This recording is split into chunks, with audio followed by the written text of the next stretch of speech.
नमस्कार भक्तों, सुनिए संपूर्ण श्रीमद् भागवत महापुराण कृष्णा टिप्स से। ओम नमो भगवते वासुदेवाय। संपूर्ण श्रीमद् भागवत महापुराण षष्ठ स्कंद अध्याय प्रथम से लेकर अध्याय पंचम तक। संपूर्ण श्रीमद् भागवत महापुराण षष्ठ स्कंद प्रथम अध्याय। अजामिलोपाख्यान का प्रारंभ। राजा परीक्षित ने कहा, भगवान, आप पहले द्वितीय स्कंद में निवृत्ति मार्ग का वर्णन कर चुके हैं तथा ये बतला चुके हैं कि उसके द्वारा अर्चिरादि मार्ग से जीव क्रमशः ब्रह्मलोक में पहुंचता है और फिर ब्रह्मा के साथ मुक्त हो जाता है। मुनिवर, इसके सिवा आपने उस प्रवृत्ति मार्ग का भी तृतीय स्कंध में भली भांति वर्णन किया है, जिससे त्रिगुणमय स्वर्ग आदि लोकों की प्राप्ति होती है और प्रकृति का संबंध न छूटने के कारण जीवों को बार बार जन्म मृत्यु के चक्कर में आना पड़ता है। आपने ये भी बतलाया कि अधर्म करने से अनेक नरकों की प्राप्ति होती है और पांचवें स्कंध में उनका विस्तार से वर्णन भी किया। चौथे स्कंध में आपने उस प्रथम मनवंतर का वर्णन किया जिसके अधिपति स्वयंभुव मनु थे। साथ ही चौथे और पांचवें स्कंध में प्रियव्रत और उत्तानपाद के वंशों तथा चरित्रों का एवं द्वीप, वर्ष, समुद्र, पर्वत, नदी, उद्यान और विभिन्न द्वीपों के वृक्षों का भी निरूपण किया। भूमंडल की स्थिति, उसके द्वीप वर्षादि विभाग, उनके लक्षण तथा परिमाण, नक्षत्रों की स्थिति, अतल वितल आदि भू विव सात पाताल और भगवान ने इन सब की जिस प्रकार सृष्टि की उनका वर्णन भी सुनाया। महाभाग, अब मैं वो उपाय जानना चाहता हूँ जिसके अनुष्ठान से मनुष्यों को अनेकानेक भयंकर यातनाओं से पूर्ण नरकों में न जाना पड़े। आप कृपा करके उसका उपदेश कीजिए। श्री सुखदेव जी कहते हैं, मनुष्य मन, वाणी और शरीर से पाप करता है।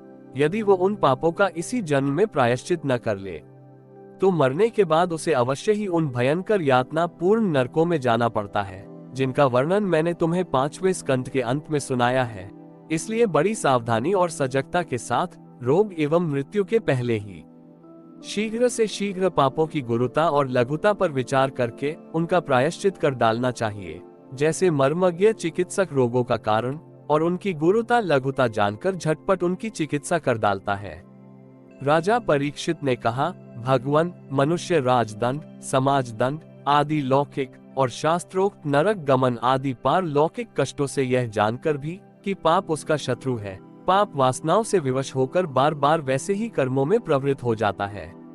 ऐसी अवस्था में उसके पापों का प्रायश्चित कैसे संभव है? मनुष्य कभी तो प्रायश्चित आदि के द्वारा पापों से छुटकारा पा लेता है, कभी फिर उन्हें ही करने लगता है।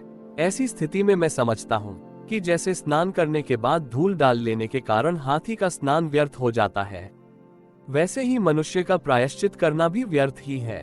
श्री सुखदेव जी कहते हैं, वस्तुतः कर्म के द्वारा ही कर्म का निर्बीज नाश नहीं होता, क्योंकि कर्म का अधिकारी अज्ञानी है।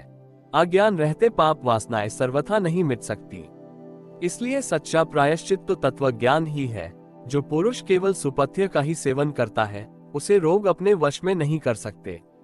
वैसे ही परीक्षित, जो पुरुष नियमों का पालन करता है वह धीरे धीरे पाप वासनाओं से मुक्त हो कल्याणप्रद तत्व ज्ञान प्राप्त करने में समर्थ होता है।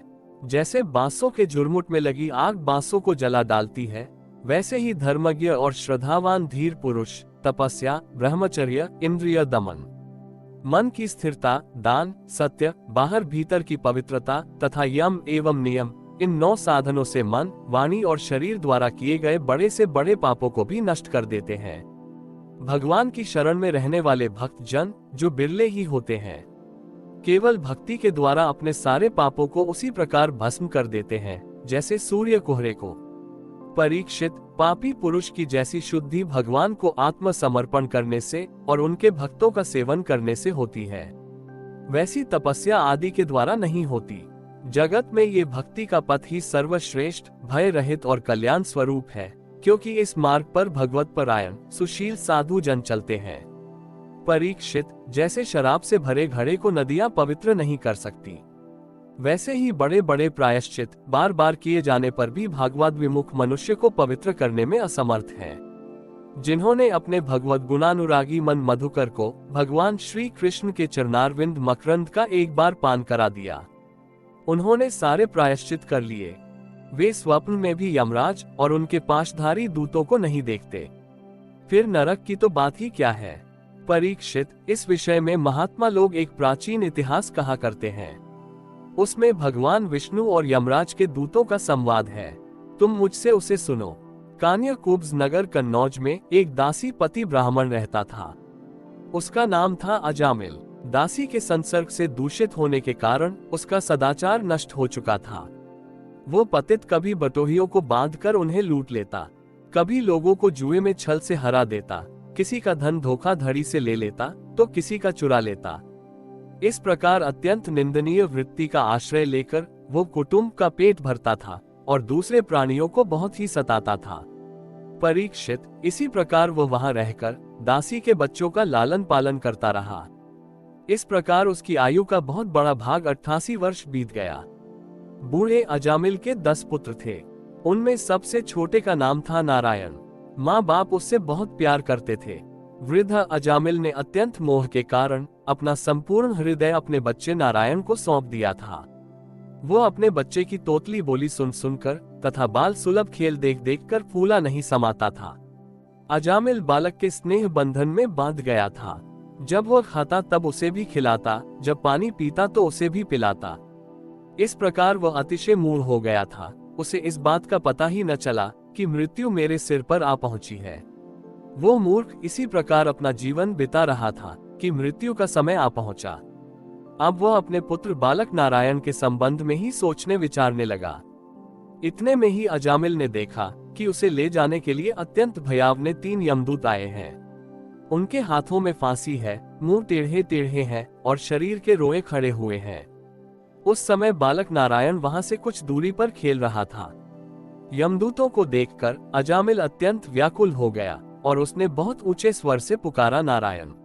भगवान के पार्षदों ने देखा कि यह मरते समय हमारे स्वामी भगवान नारायण का नाम ले रहा है, उनके नाम का कीर्तन कर रहा है। अतः वे बड़े वेग से झटपट वहां आ पहुंचे। उस समय यमराज के दूत दासी पति अजामिल के शरीर में से उसके सूक्ष्म शरीर को खींच रहे थे। विष्णु दूतों ने बलपूर्वक रोक दिया। उनके रोकने पर यमराज के दूतों ने उनसे कहा, अरे धर्मराज की आज्ञा का निषेध करने वाले तुम लोग हो कौन? तुम किसके दूत हो? कहां से आए हो? और इसे ले जाने से हमें क्यों रोक रहे हो? क्या तुम लोग कोई देवता, उपदेवता अथवा सिद्धश्रेष्ठ हो? हम देखते हैं कि तुम सब लोगों के नेत्र कमल दल के समान कोमलता से भरे हैं। तुम पीले पीले रेशमी वस्त्र पहने हो, तुम्हारे सिर पर मुकुट, कानों में कुंडल और गलों में कमल के हार लहरा रहे हैं। सबकी नई अवस्था है, सुंदर सुंदर 4-4 भुजाएं हैं। सभी के कर कमलों में धनुष, तरकश, तलवार, गदा, शंख, चक्र, कमल आदि सुशोभित हैं। तुम लोगों की अंत कांति से दिशाओं का अंधकार और प्राकृत प्रकाश भी दूर हो रहा है। हम धर्मराज के सेवक हैं, हमें तुम लोग क्यों रोक रहे हो? श्री सुखदेव जी कहते हैं, परीक्षित, जब यमदूतों ने इस प्रकार कहा तब भगवान नारायण के आज्ञाकारी पार्षदों ने हंसकर मेघ के समान गंभीर वाणी से उनके प्रति यो कहा। भगवान के पार्षदों ने कहा, यमदूतों, यदि तुम लोग सचमुच धर्मराज के आज्ञाकारी हो तो हमें धर्म का लक्षण और धर्म का तत्व सुनाओ। दंड किस प्रकार दिया जाता है? दंड का पात्र कौन है? मनुष्यों में सभी पापाचारी दंडनीय है अथवा उनमें से कुछ ही? यमदूतों ने कहा, वेदों ने जिन कर्मों का विधान किया है वे धर्म है और जिनका निषेध किया है वे अधर्म है। वेद स्वयं भगवान के स्वरूप हैं। वे उनके स्वाभाविक श्वास प्रश्वास एवं स्वयं प्रकाश ज्ञान है।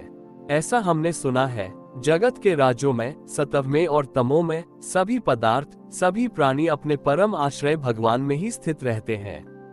वेद ही उनके गुण, नाम, कर्म और रूप आदि के अनुसार उनका यथोचित विभाजन करते हैं। जीव शरीर अथवा मनोवृत्तियों से जितने कर्म करता है उसके साक्षी रहते हैं सूर्य, अग्नि, आकाश, वायु, इंद्रियां, चंद्रमा, संध्या, रात, दिन, दिशाएं, जल, पृथ्वी, काल और धर्म। इनके द्वारा अधर्म का पता चल जाता है और तब दंड के पात्र का निर्णय होता है। पाप कर्म करने वाले सभी मनुष्य अपने अपने कर्मों के अनुसार दंडनीय होते हैं। निष्पाप पुरुषों, जो प्राणी कर्म करते हैं, उनका गुणों से संबंध रहता ही है। इसीलिए सभी से कुछ पाप और कुछ पुण्य होते ही हैं और देहवान होकर कोई भी पुरुष कर्म किए बिना रह ही नहीं सकता। इस लोक में जो मनुष्य जिस प्रकार का और जितना अधर्म या धर्म करता है वो परलोक में उसका उतना और वैसा ही फल भोगता है। देव शिरोमणियों, सत्व, रज और तम, इन 3 गुणों के भेद के कारण इस लोक में भी 3 प्रकार के प्राणी दिख पड़ते हैं। पुण्यात्मा, पापात्मा और पुण्य पाप दोनों से युक्त, अथवा सुखी, दुखी और सुख दुख दोनों से युक्त। वैसे ही परलोक में भी उनकी त्रिविधता का अनुमान किया जाता है। वर्तमान समय ही भूत और भविष्य का अनुमान करा देता है। वैसे ही वर्तमान जन्म के पाप पुण्य भी भूत और भविष्य जन्मों के पाप पुण्य का अनुमान करा देते हैं। हमारे स्वामी अजन्मा भगवान सर्वज्ञ यमराज सबके अंतःकरणों में ही विराजमान है, इसलिए वे अपने मन से ही सबके पूर्व रूपों को देख लेते हैं। वे साथ ही उनके भावी स्वरूप का भी विचार कर लेते हैं। जैसे सोया हुआ अज्ञानी पुरुष स्वप्न के समय प्रतीत हो रहे कल्पित शरीर को ही अपना वास्तविक शरीर समझता है, सोए हुए अथवा जागने वाले शरीर को भूल जाता है। वैसे ही जीव भी अपने पूर्व जन्मों की याद भूल जाता है और वर्तमान शरीर के सिवा पहले और पिछले शरीरों के संबंध में कुछ भी नहीं जानता। सिद्ध पुरुषों, जीव इस शरीर में 5 कर्मेंद्रियों से लेना देना, चलना फिरना आदि काम करता है। 5 ज्ञानेंद्रियों से रूप रस आदि 5 विषयों का अनुभव करता है और 16वें मन के साथ 17वां वो स्वयं मिलकर अकेले ही मन, ज्ञानेंद्रिय और कर्मेंद्रिय, इन तीनों के विषयों को भोगता है। जीव का ये 16 कला और सत्वादि 3 गुणों वाला लिंग शरीर अनादि है। यही जीव को बार बार हर्ष, शोक, भय और पीड़ा देने वाले जन्म मृत्यु के चक्कर में डालता है। जो जीव अज्ञानवश काम, क्रोध, लोभ, मोह, मद, मत्सर इन 6 शत्रुओं पर विजय प्राप्त नहीं कर लेता, उसे इच्छा न रहते हुए भी विभिन्न वासनाओं के अनुसार अनेकों कर्म करने पड़ते हैं। वैसी स्थिति में वह रेशम के कीड़े के समान अपने को कर्म के जाल में जकड़ लेता है और इस प्रकार अपने हाथों मोह का शिकार बन जाता है। कोई शरीरधारी जीव बिना कर्म किए कभी एक क्षण भी नहीं रह सकता। प्रत्येक प्राणी के स्वाभाविक गुण बलपूर्वक विवश करके उससे कर्म कराते हैं। जीव अपने पूर्व जन्मों के पाप पुण्यमय संस्कारों के अनुसार स्थूल और सूक्ष्म शरीर प्राप्त करता है। उसकी स्वाभाविक एवं प्रबल वासनाएं कभी उसे माता के जैसा स्त्री रूप बना देती हैं, तो कभी पिता के जैसा पुरुष रूप। प्रकृति का संसर्ग होने से ही पुरुष अपने को अपने वास्तविक स्वरूप के विपरीत लिंग शरीर मान बैठा है। यह विपर्य भगवान के भजन से शीघ्र ही दूर हो जाता है। देवताओं, आप जानते ही हैं कि यह अजामिल बड़ा शास्त्रज्ञ था। शील, सदाचार और सद्गुणों का तो ये खजाना ही था। ब्रह्मचारी, विनयी, जितेंद्रिय, सत्यनिष्ठ, मंत्र वेदता और पवित्र भी था। इसने गुरु, अग्नि, अतिथि और वृद्ध पुरुषों की सेवा की थी। अहंकार तो इसमें था ही नहीं। ये समस्त प्राणियों का हित चाहता, उपकार करता, आवश्यकता के अनुसार ही बोलता और किसी के गुणों में दोष नहीं ढूंढता था। एक दिन ये ब्राह्मण अपने पिता के आदेशानुसार वन में गया और वहां से फल फूल, समिधा तथा कुश लेकर घर के लिए लौटा। लौटते समय इसने देखा कि एक भ्रष्ट शूद्र, जो बहुत कामी और निर्लज है, शराब पीकर किसी वेश्या के साथ विहार कर रहा है। वेश्या भी शराब पीकर मतवाली हो रही है। नशे के कारण उसकी आंखें नाच रही हैं, वो अर्धनग्न अवस्थाओं में हो रही है। वो शूद्र उस वेश्या के साथ कभी गाता, कभी हंसता और कभी तरह तरह की चेष्टाएं करके उसे प्रसन्न करता है। निष्पाप पुरुषों, शूद्र की भुजाओं में अनुरागादि कामों अदीपक वस्तुएं लगी हुई थी और वो उनसे उस कुलटा का आलिंगन कर रहा था। अजामिल उन्हें इस अवस्था में देखकर सहसा मोहित और काम के वश हो गया। यद्यपि अजामिल ने अपने धैर्य और ज्ञान के अनुसार अपने काम वेग से विचलित मन को रोकने की बहुत चेष्टाएं की, परंतु पूरी शक्ति लगा देने पर भी वह अपने मन को रोकने में असमर्थ रहा। उस वेश्या को निमित्त बनाकर काम पिशाच ने अजामिल के मन को ग्रस लिया। इसकी सदाचार और शास्त्र संबंधी चेतना नष्ट हो गई। अब यह मन ही मन उसी वेश्या का चिंतन करने लगा और अपने धर्म से विमुख हो गया। अजामिल सुंदर सुंदर वस्त्र, आभूषण आदि वस्तुएं जिनसे वो प्रसन्न होती ले आता। यहाँ तक कि इसने अपने पिता की सारी संपत्ति देकर भी उसी कुलटा को रिझाया। ये ब्राह्मण उसी प्रकार की चेष्टा करता जिससे वो वेश्या प्रसन्न हो। उस स्वच्छंद चारिणी कुलटा की तिरछी चितवन ने इसके मन को ऐसा लुभा लिया कि इसने अपने कुलीन नव युवती और विवाहिता पत्नी तक का परित्याग कर दिया। इसके पाप की भी भला कोई सीमा है, ये कुबुद्धि न्याय से अन्याय से, जैसे भी जहां कहीं भी धन मिलता वहीं से उठा लाता। उस वेश्या के बड़े कुटुंब का पालन करने में ही यह व्यस्त रहता। इस पापी ने शास्त्राज्ञा का उल्लंघन करके स्वच्छंद आचरण किया है। ये सत्पुरुषों के द्वारा निंदित है। इसने बहुत दिनों तक वेश्या के मल समान अपवित्र अन्न से अपना जीवन व्यतीत किया है। इसका सारा जीवन ही पापमय है। इसने अब तक अपने पापों का कोई प्रायश्चित भी नहीं किया है। इसलिए अब हम इस पापी को दंडपानी भगवान यमराज के पास ले जाएंगे। वहां यह अपने पापों का दंड भोग कर शुद्ध हो जाएगा। संपूर्ण श्रीमद् भागवत महापुराण, षष्ठ स्कंद, द्वितीय अध्याय। विष्णु दूतों द्वारा भागवत धर्म निरूपण और अजामिल का परम धाम गमन। श्री शुकदेव जी कहते हैं, परीक्षित, भगवान के नीति निपुण एवं धर्म का मर्म जानने वाले पार्षदों ने यम दूतों का यह अभिभाषण सुनकर उनसे इस प्रकार कहा।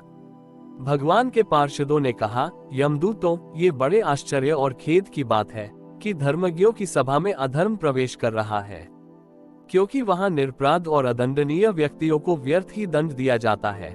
जो प्रजा के रक्षक हैं, शासक हैं, समदर्शी और परोपकारी हैं, यदि वे ही प्रजा के प्रति विषमता का व्यवहार करने लगे तो फिर प्रजा किसकी शरण लेगी। सत्पुरुष जैसा आचरण करते हैं, साधारण लोग भी वैसा ही करते हैं। वे अपने आचरण के द्वारा जिस कर्म को धर्मानुकूल प्रमाणित कर देते हैं, लोग उसी का अनुकरण करने लगते हैं। साधारण लोग पशुओं के समान धर्म और अधर्म का स्वरूप न जानकर किसी सत्पुरुष पर विश्वास कर लेते हैं, उसकी गोद में सिर रखकर निर्भय और निश्चिंत सो जाते हैं। वही दयालु सत्पुरुष, जो प्राणियों का अत्यंत विश्वास पात्र है और जिसे मित्र भाव से अपना हितैषी समझकर उन्होंने आत्मसमर्पण कर दिया है, उन अज्ञानी जीवों के साथ कैसे विश्वासघात कर सकता है। यम दूतों, इसने कोटि कोटि जन्मों की पाप राशि का पूरा पूरा प्रायश्चित कर लिया है, क्योंकि इसने विवश होकर ही सही भगवान के परम कल्याणमय मोक्षप्रद नाम का उच्चारण तो किया है। जिस समय इसने नारायण इन 4 अक्षरों का उच्चारण किया, उसी समय केवल उतने से ही इस पापी के समस्त पापों का प्रायश्चित हो गया। चोर, शराबी, मित्रद्रोही, ब्रह्मघाती, गुरु पत्नी गामी, ऐसे लोगों का संसर्गी, स्त्री, राजा, पिता और गाय को मारने वाला, चाहे जैसा और चाहे जितना बड़ा पापी हो, सभी के लिए यही इतना ही सबसे बड़ा प्रायश्चित है कि भगवान के नामों का उच्चारण किया जाए, क्योंकि भगवान नामों के उच्चारण से मनुष्य की बुद्धि भगवान के गुण, लीला और स्वरूप में रम जाती है और स्वयं भगवान की उसके प्रति आत्मीय बुद्धि हो जाती है।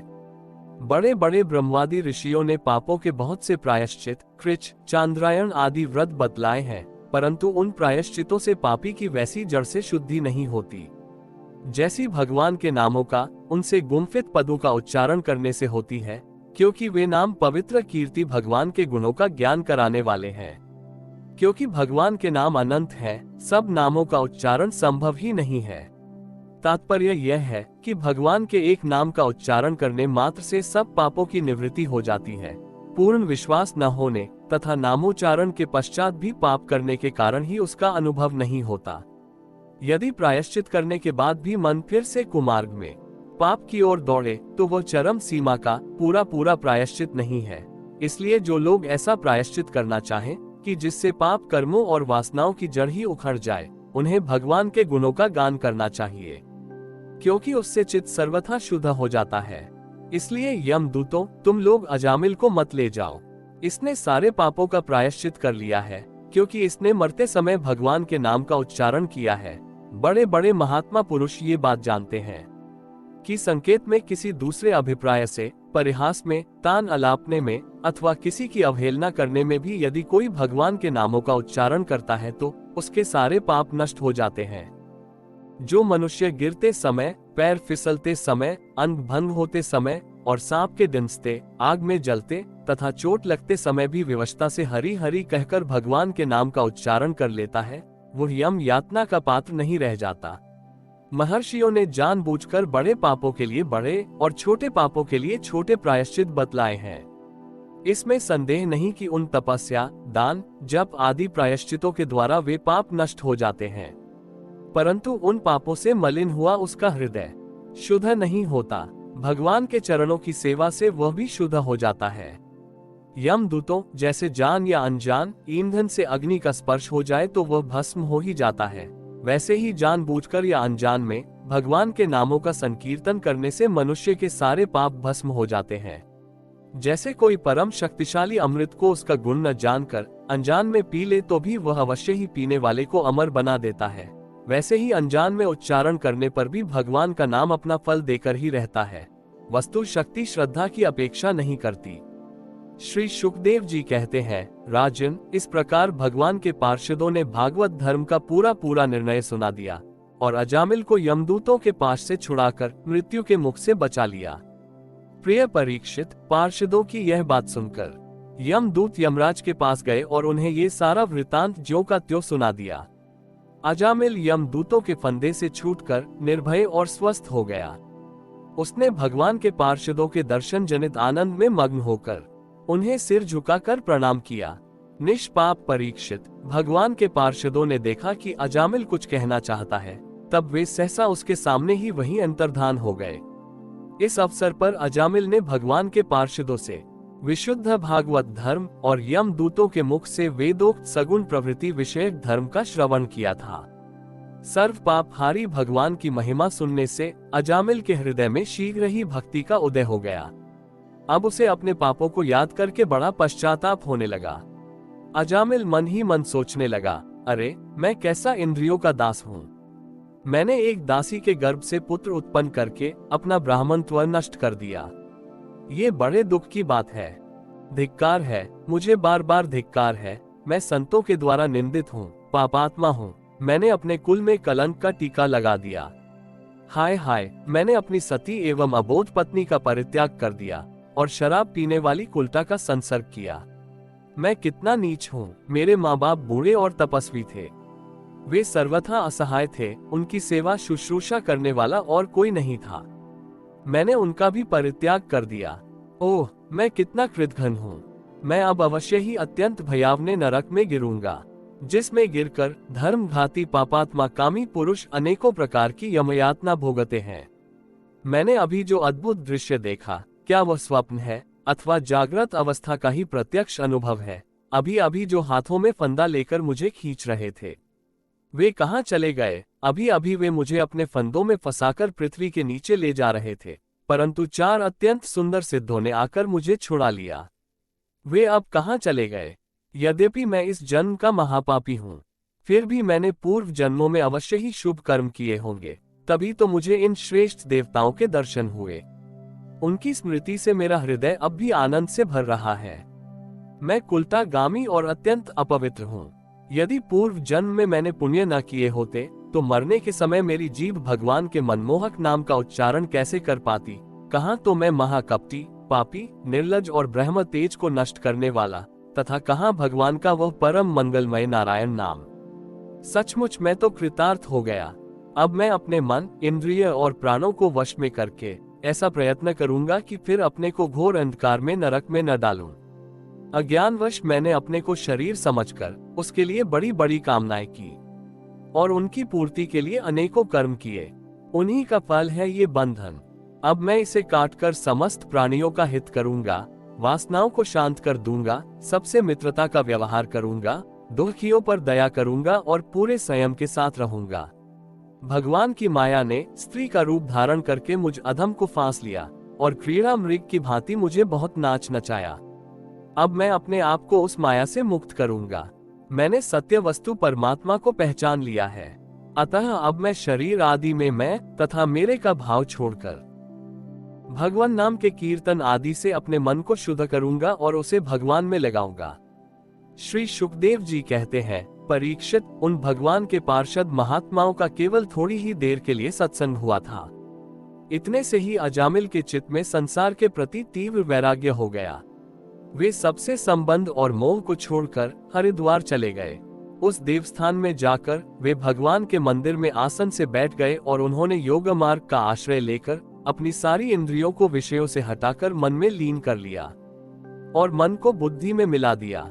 इसके बाद आत्मचिंतन के द्वारा उन्होंने बुद्धि को विषयों से पृथक कर लिया तथा भगवान के धाम अनुभव स्वरूप परब्रह्म में जोड़ दिया। इस प्रकार जब अजामिल की बुद्धि त्रिगुणमयी प्रकृति से ऊपर उठकर भगवान के स्वरूप में स्थित हो गई, तब उन्होंने देखा कि उनके सामने वे ही चारों पार्षद जिन्हें उन्होंने पहले देखा था खड़े हैं। अजामिल ने सिर झुकाकर उन्हें नमस्कार किया।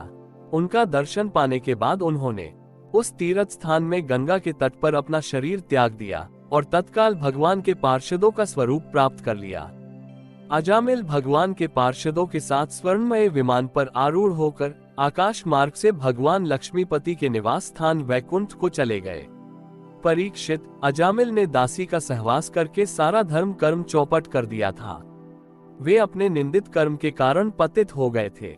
नियमों से च्युत हो जाने के कारण उन्हें नरक में गिराया जा रहा था, परंतु भगवान के एक नाम का उच्चारण करने मात्र से वे उससे तत्काल मुक्त हो गए।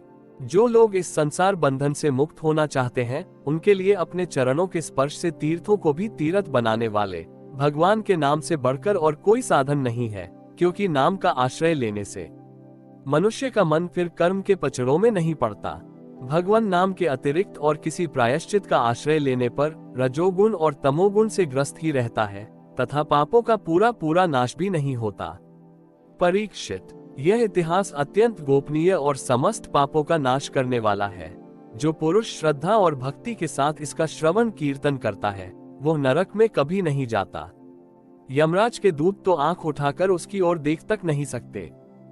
उस पुरुष का जीवन चाहे पाप में ही क्यों न रहा हो, वैकुंठ लोक में उसकी पूजा होती है। परीक्षित, देखो, अजामिल जैसे पापी ने मृत्यु के समय पुत्र के बहाने भगवान नाम का उच्चारण किया, उसे भी वैकुंठ की प्राप्ति हो गई। फिर जो लोग श्रद्धा के साथ भगवान नाम का उच्चारण करते हैं, उनकी तो बात ही क्या है। संपूर्ण श्रीमद्भागवत महापुराण, षष्ठ स्कंद, तृतीय अध्याय। यम और यमदूतों का संवाद। राजा परीक्षित ने पूछा, भगवान देवाधिदेव धर्मराज के वश में सारे जीव हैं और भगवान के पार्षदों ने उन्हीं की आज्ञा भंग कर दी तथा उनके दूतों को अपमानित कर दिया।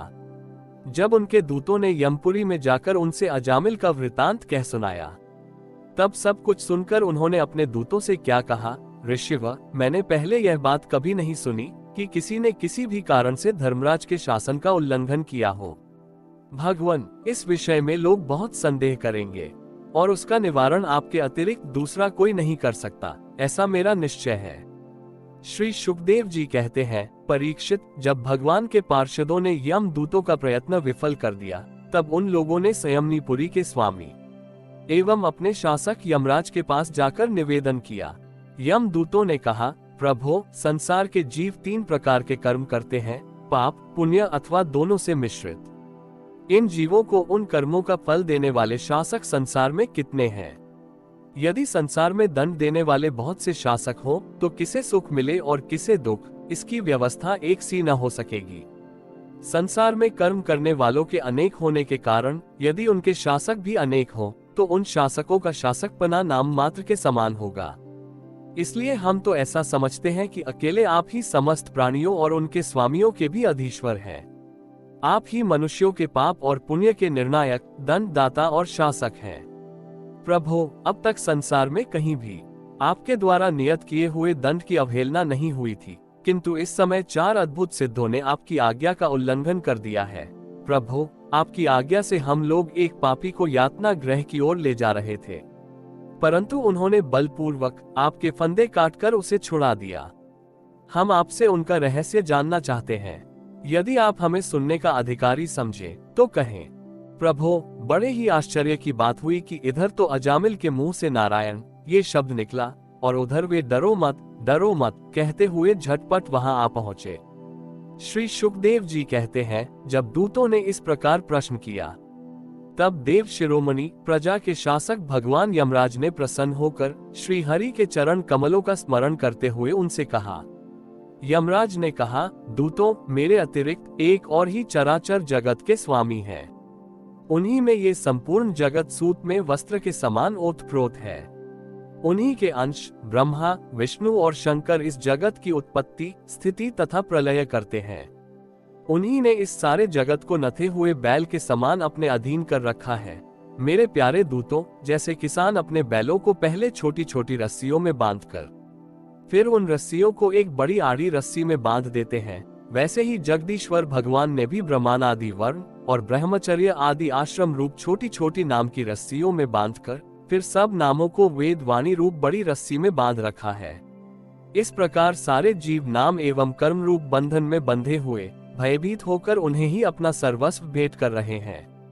दूतों, मैं, इंद्र, निऋति, वरुण, चंद्रमा, अग्नि, शंकर, वायु, सूर्य, ब्रह्मा, 12 आदित्य, विश्व देवता, 8 वसु, साध्य, 49 मरुत, सिद्ध, 11 रुद्र, रजोगुण एवं तमोगुण से रहित भृगु आदि प्रजापति और बड़े बड़े देवता सब के सब सत्व प्रधान होने पर भी उनकी माया के अधीन है तथा भगवान कब क्या किस रूप में करना चाहते हैं इस बात को नहीं जानते। तब दूसरों की तो बात ही क्या है। दूतों, जिस प्रकार घट, पट आदि रूपवान पदार्थ अपने प्रकाशक नेत्र को नहीं देख सकते, वैसे ही अंतःकरण में अपने साक्षी रूप से स्थित परमात्मा को कोई भी प्राणी इंद्रिय, मन, प्राण, हृदय या वाणी आदि किसी भी साधन के द्वारा नहीं जान सकता। वे प्रभु सबके स्वामी और स्वयं परम स्वतंत्र हैं। उन्हीं मायापति पुरुषोत्तम के दूत उन्हीं के समान परम मनोहर रूप, गुण और स्वभाव से संपन्न होकर इस लोक में प्रायः विचरण किया करते हैं। विष्णु भगवान के सुर पूजित एवं परम अलौकिक पार्षदों का दर्शन बड़ा दुर्लभ है। वे भगवान के भक्त जनों को उनके शत्रुओं से, मुझसे और अग्नि आदि सब विपत्तियों से सर्वथा सुरक्षित रखते हैं। स्वयं भगवान ने ही धर्म की मर्यादा का निर्माण किया है। उसे न तो ऋषि जानते हैं और न देवता या सिद्धगण ही। ऐसी स्थिति में मनुष्य, विद्याधर, चारण और असुर आदि तो जान ही कैसे सकते हैं। भगवान के द्वारा निर्मित भागवत धर्म परम शुद्ध और अत्यंत गोपनीय है। उसे जानना बहुत ही कठिन है। जो उसे जान लेता है वह भगवत स्वरूप को प्राप्त हो जाता है। दूतों, भागवत धर्म का रहस्य हम 12 व्यक्ति ही जानते हैं। ब्रह्मा जी, देवर्षि नारद, भगवान शंकर, सनय कुमार, कपिल देव, स्वयंभुव मनु, प्रहलाद, जनक, भीष्म पितामह, बलि, शुकदेव जी और मैं धर्मराज। इस जगत में जीवों के लिए बस यही सबसे बड़ा कर्तव्य परम धर्म है कि वे नाम कीर्तन आदि उपायों से भगवान के चरणों में भक्तिभाव प्राप्त कर लें। प्रिय दूतों, भगवान के नामोच्चारण की महिमा तो देखो। अजामिल जैसा पापी भी एक बार नामोच्चारण करने मात्र से मृत्यु पाश से छुटकारा पा गया। भगवान के गुण, लीला और नामों का भली भांति कीर्तन मनुष्यों के पापों का सर्वथा विनाश कर दे। यह कोई उसका बहुत बड़ा फल नहीं है, क्योंकि अत्यंत पापी अजामिल ने मरने के समय चंचल चित्त से अपने पुत्र का नाम नारायण उच्चारण किया।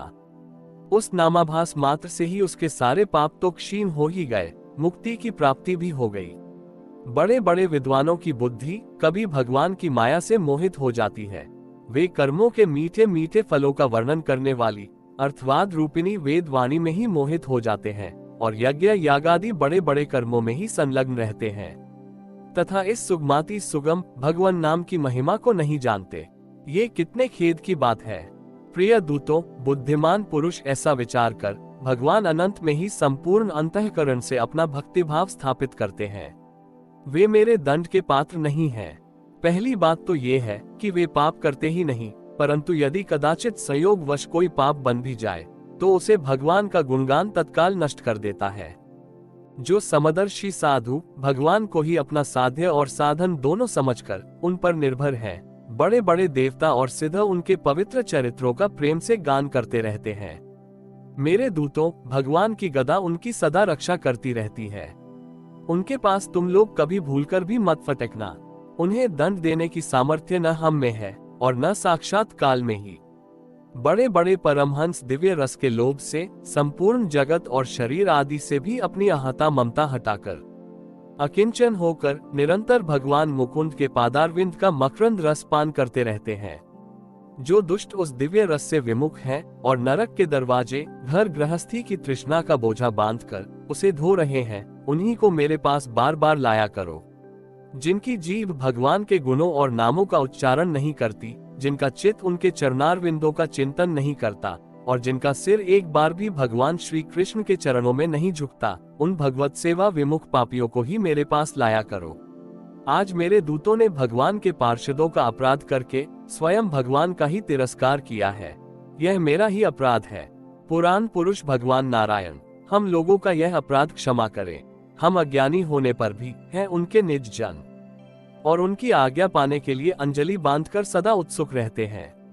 अतः परम महिमान्वित भगवान के लिए यही योग्य है कि वे क्षमा कर दें।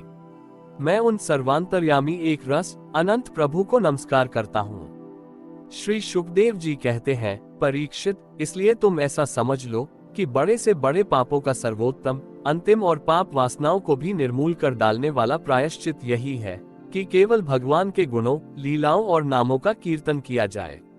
इसी से संसार का कल्याण हो सकता है। जो लोग बार बार भगवान के उदार और कृपा पूर्ण चरित्रों का श्रवण कीर्तन करते हैं, उनके हृदय में प्रेममयी भक्ति का उदय हो जाता है। उस भक्ति से जैसी आत्मशुद्धि होती है, वैसी कृच चांद्रायण आदि व्रतों से नहीं होती। जो मनुष्य भगवान श्री कृष्ण चंद्र के चरणारविंद मकरंद रस का लोभी भ्रम है, वह स्वभाव से ही माया के आपातरम्य, दुखद और पहले से ही छोड़े हुए विषयों में फिर नहीं रमता। किंतु जो लोग उस दिव्य रस से विमुख हैं, कामनाओं ने जिनकी विवेक बुद्धि पर पानी फेर दिया है, वे अपने पापों का मार्जन करने के लिए पुनः प्रायश्चित रूप कर्म ही करते हैं। इससे होता ये है कि उनके कर्मों की वासना मिटती नहीं और वे फिर वैसे ही दोष कर बैठते हैं। परीक्षित, जब यमदूतों ने अपने स्वामी धर्मराज के मुख से इस प्रकार भगवान की महिमा सुनी और उसका स्मरण किया, तब उनके आश्चर्य की सीमा न रही। तभी से वे धर्मराज की बात पर विश्वास करके अपने नाश की आशंका से भगवान के आश्रित भक्तों के पास नहीं जाते, और तो क्या, वे उनकी ओर आंख उठाकर देखने में भी डरते हैं। प्रिय परीक्षित, यह इतिहास परम गोपनीय, अत्यंत रहस्यमय है। मलय पर्वत पर विराजमान भगवान अगस्त्य जी ने श्री हरि की पूजा करते समय मुझे ये सुनाया था। संपूर्ण श्रीमद्भागवत महापुराण, षष्ठ स्कंद, चतुर्थ अध्याय। दक्ष के द्वारा भगवान की स्तुति और भगवान का प्रादुर्भाव। राजा परीक्षित ने पूछा, भगवान, आपने संक्षेप से तीसरे स्कंद में इस बात का वर्णन किया कि स्वयंभू मनवंतर में देवता, असुर, मनुष्य, सर्प और पशु पक्षी आदि की सृष्टि कैसे हुई। अब मैं उसी का विस्तार जानना चाहता हूँ। प्रकृति आदि कारणों के भी परम कारण भगवान अपनी जिस शक्ति से जिस प्रकार उसके बाद की सृष्टि करते हैं, उसे जानने की भी मेरी इच्छा है। सूत जी कहते हैं, शौनकादि ऋषियों, परम योगी व्यास नंदन श्री सुखदेव जी ने राजर्षि परीक्षित का ये सुंदर प्रश्न सुनकर उनका अभिनंदन किया और इस प्रकार कहा। श्री सुखदेव जी कहते हैं, राजा प्राचीन बरही के 10 लड़के, जिनका नाम प्रचेता था, जब समुद्र से बाहर निकले, तब उन्होंने देखा कि हमारे पिता के निवृत्ति परायण हो जाने से सारी पृथ्वी पेड़ों से घिर गई है। उन्हें वृक्षों पर बड़ा क्रोध आया। उनके तपोबल ने तो मानो क्रोध की आग में आहुति ही डाल दी। बस उन्होंने वृक्षों को जला डालने के लिए अपने मुख से वायु और अग्नि की सृष्टि की। परीक्षित, जब प्रचेताओं की छोड़ी हुई अग्नि और वायु उन वृक्षों को जलाने लगी, तब वृक्षों के राजाधिराज चंद्रमा ने उनका क्रोध शांत करते हुए इस प्रकार कहा, महाभाग्यवान प्रचेताओं, ये वृक्ष बड़े दीन हैं। आप लोग इनसे द्रोह मत कीजिए, क्योंकि आप तो प्रजा की अभिवृद्धि करना चाहते हैं और सभी जानते हैं कि आप प्रजापति हैं। महात्मा प्रचेताओं, प्रजापतियों के अधिपति अविनाशी भगवान श्री हरि ने संपूर्ण वनस्पतियों और औषधियों को प्रजा के हितार्थ, उनके खान पान के लिए बनाया है। संसार में पंखों से उड़ने वाले चर प्राणियों के भोजन फल पुष्पादि अचर पदार्थ हैं। पैर से चलने वालों के घास तृणादि बिना पैर वाले पदार्थ भोजन हैं। हाथ वालों के वृक्ष लता आदि, बिना हाथ वाले और 2 पैर वाले मनुष्यादि के लिए धान, गेहूं आदि अन्न भोजन है। 4 पैर वाले बैल, ऊंट आदि खेती प्रभुति के द्वारा अन्न की उत्पत्ति में सहायक हैं। निष्पाप प्रचेताओं, आपके पिता और देवाधिदेव भगवान ने आप लोगों को यह आदेश दिया है कि प्रजा की सृष्टि करो। ऐसी स्थिति में आप वृक्षों को जला डालें, ये कैसे उचित हो सकता है। आप लोग अपना क्रोध शांत करें और अपने पितामह, प्रपितामह आदि के द्वारा सेवित सत्पुरुषों के मार्ग का अनुसरण करें। जैसे माँ बाप बालकों की, पलके नेत्रों की, पति पत्नी की, गृहस्थ भिक्षुकों की और ज्ञानी अज्ञानियों की रक्षा करते हैं और उनका हित चाहते हैं, वैसे ही प्रजा की रक्षा और हित का उत्तरदायी राजा होता है। प्रचेताओं, समस्त प्राणियों के हृदय में सर्वशक्तिमान भगवान आत्मा के रूप में विराजमान है। इसलिए आप लोग सभी को भगवान का निवास स्थान समझें। यदि आप ऐसा करेंगे तो भगवान को प्रसन्न कर लेंगे। जो पुरुष हृदय के उबलते हुए भयंकर क्रोध को आत्मा विचार के द्वारा शरीर में ही शांत कर लेता है, बाहर नहीं निकलने देता। वो काल क्रम से तीनों गुणों पर विजय प्राप्त कर लेता है। प्रचेताओं, इन दीनहीन वृक्षों को और न जलाए, जो कुछ बच रहे हैं उनकी रक्षा कीजिए, इससे आपका कल्याण होगा। इस श्रेष्ठ कन्या का पालन इन वृक्षों ने ही किया है, इसे आप लोग पत्नी के रूप में स्वीकार कीजिए। परीक्षित, वनस्पतियों के राजा चंद्रमा ने प्रचेताओं को इस प्रकार समझा बुझाकर उन्हें प्रमलोचा अप्सरा की सुंदरी कन्या दे दी और वे वहां से चले गए। प्रचेताओं ने धर्मानुसार उसका पानी ग्रहण किया। उन्हीं प्रचेताओं के द्वारा उस कन्या के गर्भ से प्राचेस दक्ष की उत्पत्ति हुई। फिर दक्ष की प्रजा सृष्टि से तीनों लोग भर गए। इनका अपनी पुत्रियों पर बड़ा प्रेम था। इन्होंने जिस प्रकार अपने संकल्प और वीर्य से विविध प्राणियों की सृष्टि की, वह मैं सुनाता हूँ, तुम सावधान होकर सुनो। परीक्षित, पहले प्रजापति दक्ष ने जल, थल और आकाश में रहने वाले देवता, असुर एवं मनुष्य आदि प्रजा की सृष्टि अपने संकल्प से ही की। जब उन्होंने देखा कि वो सृष्टि बढ़ नहीं रही है, तब उन्होंने विंध्याचल के निकटवर्ती पर्वतों पर जाकर बड़ी घोर तपस्या की। वहां एक अत्यंत श्रेष्ठ तीर्थ है, उसका नाम है अघमर्षण। वो सारे पापों को धो बहाता है। प्रजापति दक्ष उस तीर्थ में त्रिकाल स्नान करते और तपस्या के द्वारा भगवान की आराधना करते। प्रजापति दक्ष ने इंद्रियातीत भगवान की हंसगुह्य नामक स्तोत्र से स्तुति की थी। उसी से भगवान उन पर प्रसन्न हुए थे। मैं तुम्हें वो स्तुति सुनाता हूँ। दक्ष प्रजापति ने इस प्रकार स्तुति की, भगवान, आपकी अनुभूति, आपकी चित्त शक्ति अमोघ है। आप जीव और प्रकृति से परे, उनके नियंता और उन्हें सत्ता स्फूर्ति देने वाले हैं। जिन जीवों ने त्रिगुणमयी सृष्टि को ही वास्तविक सत्य समझ रखा है, वे आपके स्वरूप का साक्षात्कार नहीं कर सके हैं, क्योंकि आप तक किसी भी प्रमाण की पहुंच नहीं है। आपकी कोई अवधि, कोई सीमा नहीं है। आप स्वयं प्रकाश और परात्पर हैं। मैं आपको नमस्कार करता हूँ। यूं तो जीव और ईश्वर एक दूसरे के सखा हैं तथा इसी शरीर में इकट्ठे ही निवास करते हैं, परंतु जीव सर्वशक्तिमान आपके सख्य भाव को नहीं जानता। ठीक वैसे ही जैसे रूप, रस, गंध आदि विषय अपने प्रकाशित करने वाली नेत्र, घ्राण आदि इंद्रिय वृत्तियों को नहीं जानते, क्योंकि आप जीव और जगत के दृष्टा हैं, दृश्य नहीं। महेश्वर, मैं आपके श्री चरणों में नमस्कार करता हूँ। देह, प्राण, इंद्रिय, अंतःकरण की वृत्तियां, पंच महाभूत और उनकी तन्मात्राएं, ये सब जड़ होने के कारण अपने को और अपने से अतिरिक्त को भी नहीं जानते, परंतु जीव इन सबको और इनके कारण सत्व, रज और तम, इन तीन गुणों को भी जानता है, परंतु वह भी दृश्य अथवा ज्ञेय रूप से आपको नहीं जान सकता, क्योंकि आप ही सबके ज्ञाता और अनंत हैं। इसलिए प्रभो, मैं तो केवल आपकी स्तुति करता हूँ। जब समाधि काल में प्रमाण, विकल्प और विपर्य रूप विविध ज्ञान और स्मरण शक्ति का लोप हो जाने से इस नाम रूपात्मक जगत का निरूपण करने वाला मन उपरत हो जाता है, उस समय बिना मन के भी केवल सच्चिदानंदमयी अपनी स्वरूप स्थिति के द्वारा आप प्रकाशित होते रहते हैं। प्रभो, आप शुद्ध हैं और शुद्ध हृदय मंदिर ही आपका निवास स्थान है। आपको मेरा नमस्कार है। जैसे याज्ञिक लोग काष्ठ में छिपे हुए अग्नि को सामिदनी नाम के 15 मंत्रों के द्वारा प्रकट करते हैं, वैसे ही ज्ञानी पुरुष अपनी 27 शक्तियों के भीतर गूढ़ भाव से छिपे हुए आपको अपनी शुद्ध बुद्धि के द्वारा हृदय में ही ढूंढ निकालते हैं। जगत में जितनी भिन्नताएं देख पड़ती हैं, वे सब माया की ही हैं।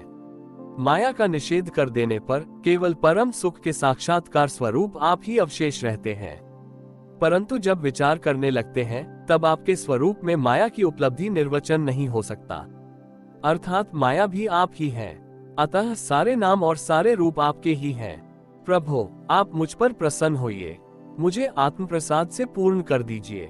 प्रभो, जो कुछ वाणी से कहा जाता है अथवा जो कुछ मन, बुद्धि और इंद्रियों से ग्रहण किया जाता है, वह आपका स्वरूप नहीं है, क्योंकि वह तो गुणरूप है और आप गुणों की उत्पत्ति और प्रलय के अधिष्ठान हैं।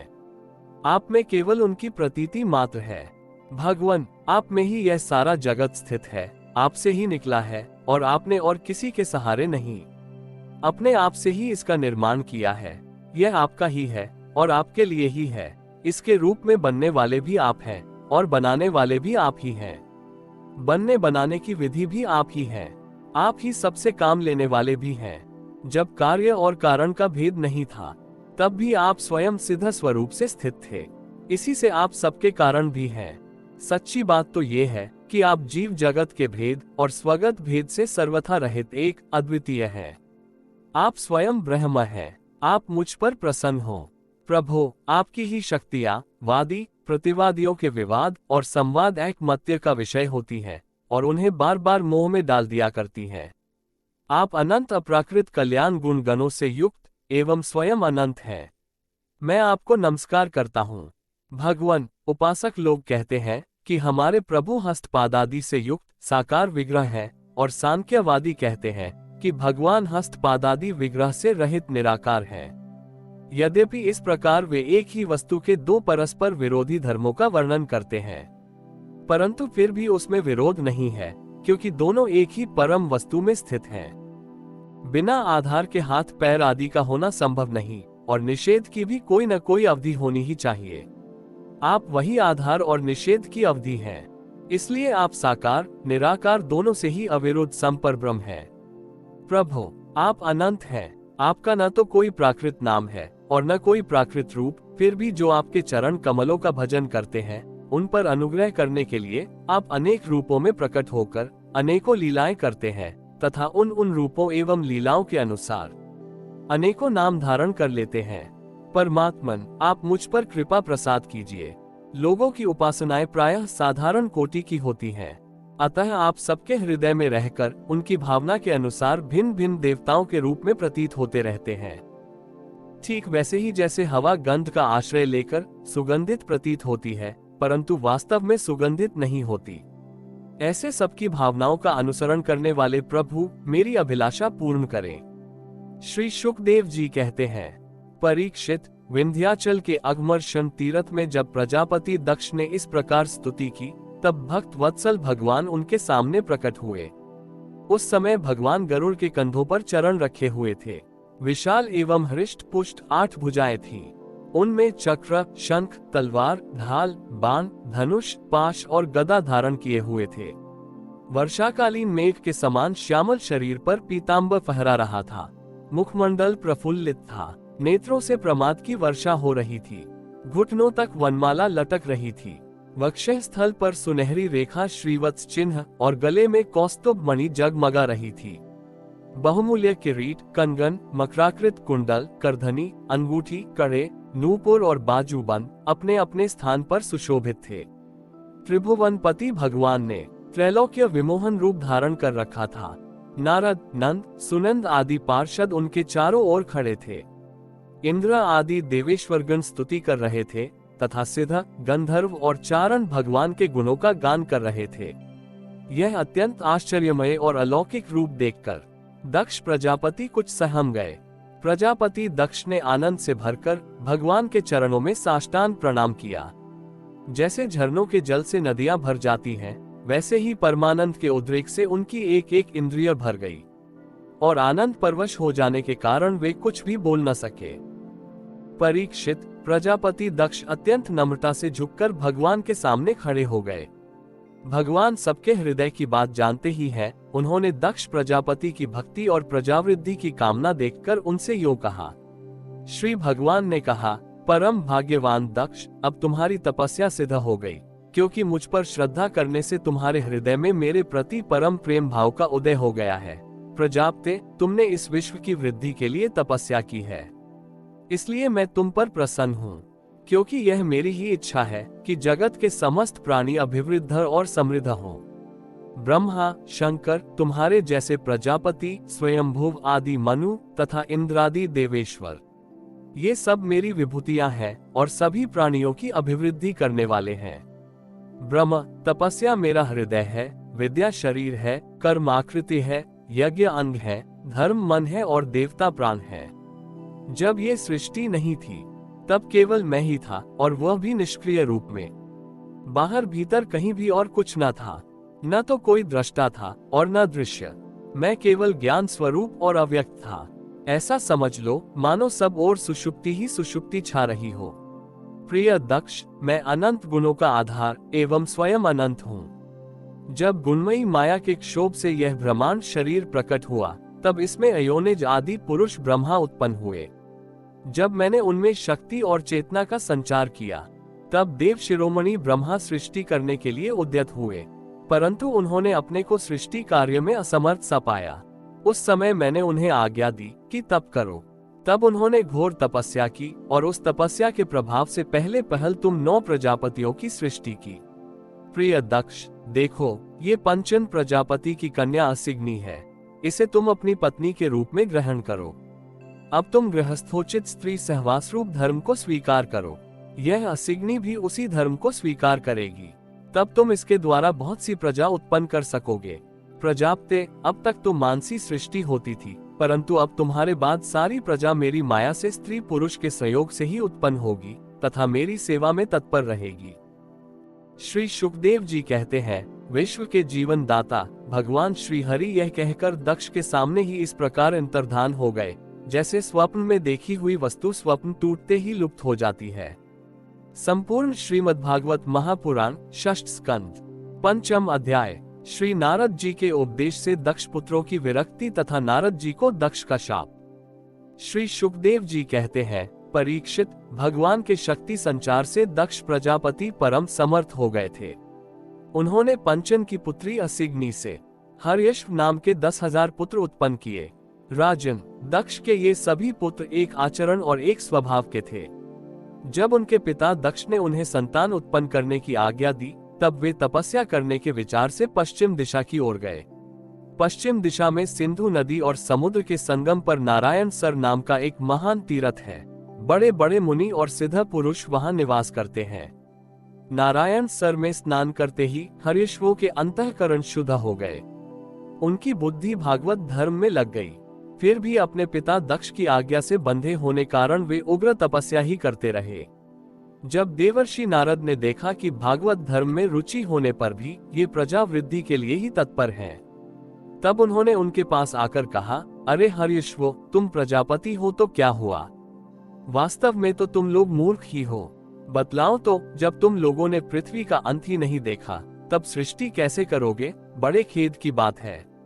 देखो, एक ऐसा देश है जिसमें एक ही पुरुष है, एक ऐसा बिल है जिससे बाहर निकलने का रास्ता ही नहीं है, एक ऐसी स्त्री है जो बहुरूपिणी है, एक ऐसा पुरुष है जो व्यभिचारिणी का पति है, एक ऐसी नदी है जो आगे पीछे दोनों ओर बहती है, एक ऐसा विचित्र घर है जो 25 पदार्थों से बना है, एक ऐसा हंस है जिसकी कहानी बड़ी विचित्र है, एक ऐसा चक्र है जो छुरे एवं वज्र से बना हुआ है और अपने आप में घूमता रहता है। मूर्ख हर्यश्वो, जब तक तुम लोग अपने सर्वज्ञ पिता के उचित आदेश को समझ नहीं लोगे और इन उपर्युक्त वस्तुओं को देख नहीं लोगे, तब तक उनके आज्ञानुसार सृष्टि कैसे कर सकोगे?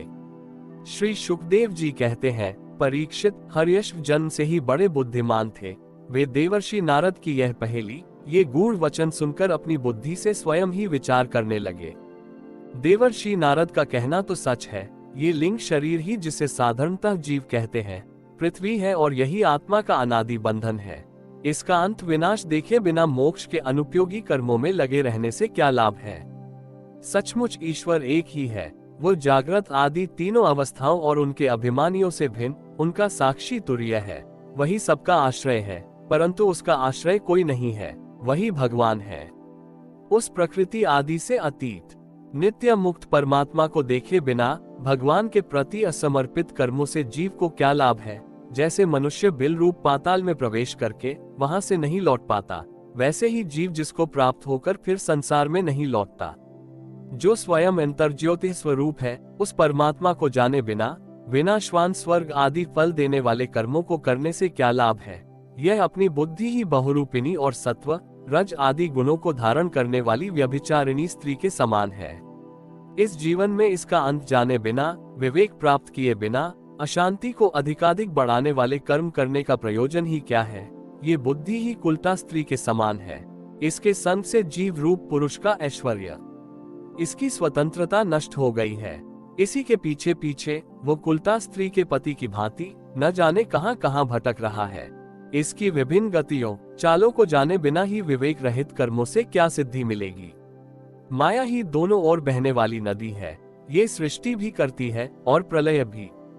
जो लोग इससे निकलने के लिए तपस्या, विद्या आदि तट का सहारा लेने लगते हैं, उन्हें रोकने के लिए क्रोध, अहंकार आदि के रूप में वह और भी वेग से बहने लगती है। जो पुरुष उसके वेग से विवश अनभिज्ञ है, वह मायिक कर्मों से क्या लाभ उठावेगा। ये 25 तत्व ही एक अद्भुत घर है।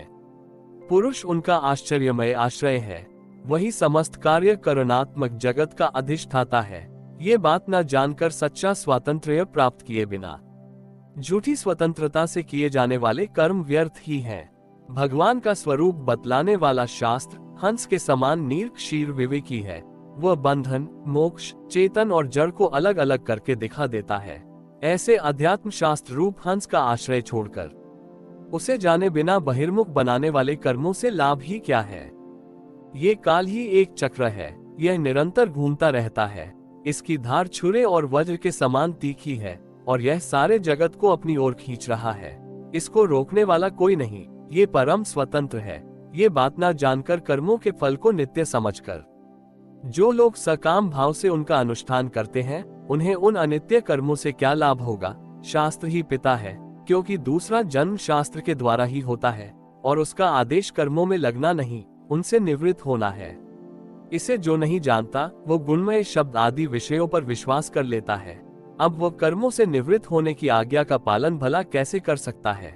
परीक्षित, हर्षियों ने एक मत से यही निश्चय किया और नारद जी की परिक्रमा करके वे उस मोक्ष पथ के पथिक बन गए, जिस पर चलकर फिर लौटना नहीं पड़ता। इसके बाद देवर्षि नारद स्वर ब्रह्म में संगीत लहरी में अभिव्यक्त हुए। भगवान श्री कृष्ण चंद्र के चरण कमलों में अपने चित्त को अखंड रूप से स्थिर करके लोक लोकांतरों में विचरने लगे। परीक्षित, जब दक्ष प्रजापति को मालूम हुआ कि मेरे शीलवान पुत्र नारद के उपदेश से कर्तव्यच्युत हो गए हैं, तब वे शोक से व्याकुल हो गए। उन्हें बड़ा पश्चाताप हुआ। सचमुच अच्छी संतान का होना भी शोक का ही कारण है।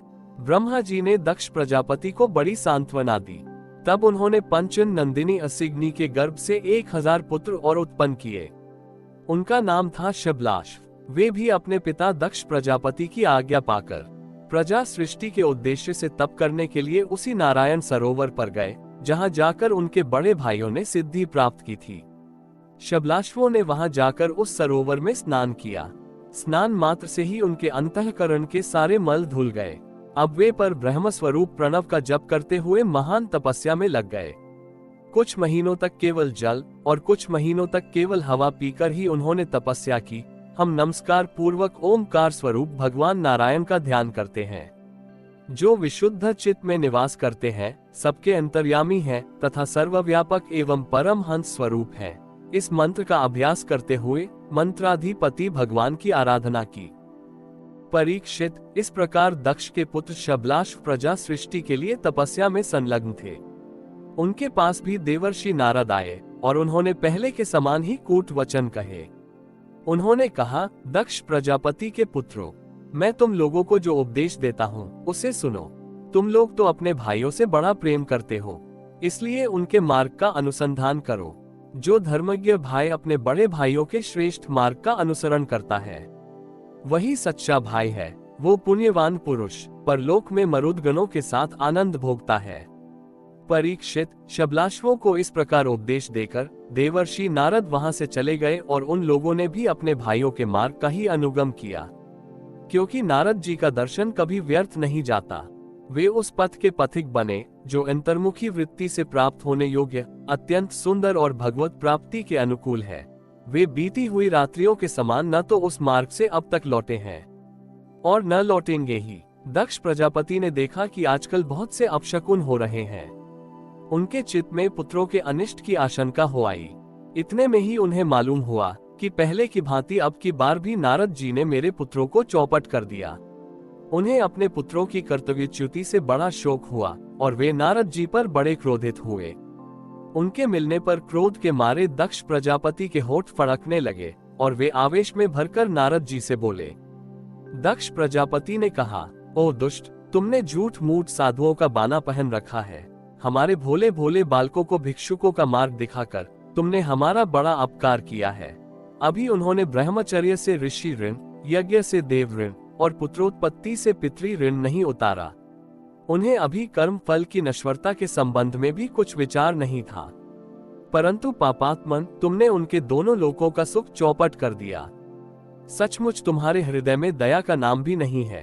तुम इस प्रकार बच्चों की बुद्धि बिगाड़ते फिरते हो।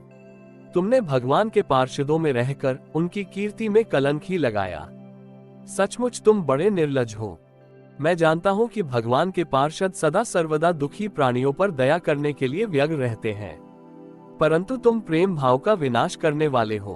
तुम उन लोगों से भी वैर करते हो जो किसी से वैर नहीं करते। यदि तुम ऐसा समझते हो कि वैराग्य से ही स्नेह पाश विषयासक्ति का बंधन कट सकता है, तो तुम्हारा यह विचार ठीक नहीं है, क्योंकि तुम्हारे जैसे झूठ मूठ वैराग्य का स्वांग भरने वालों से किसी को वैराग्य नहीं हो सकता।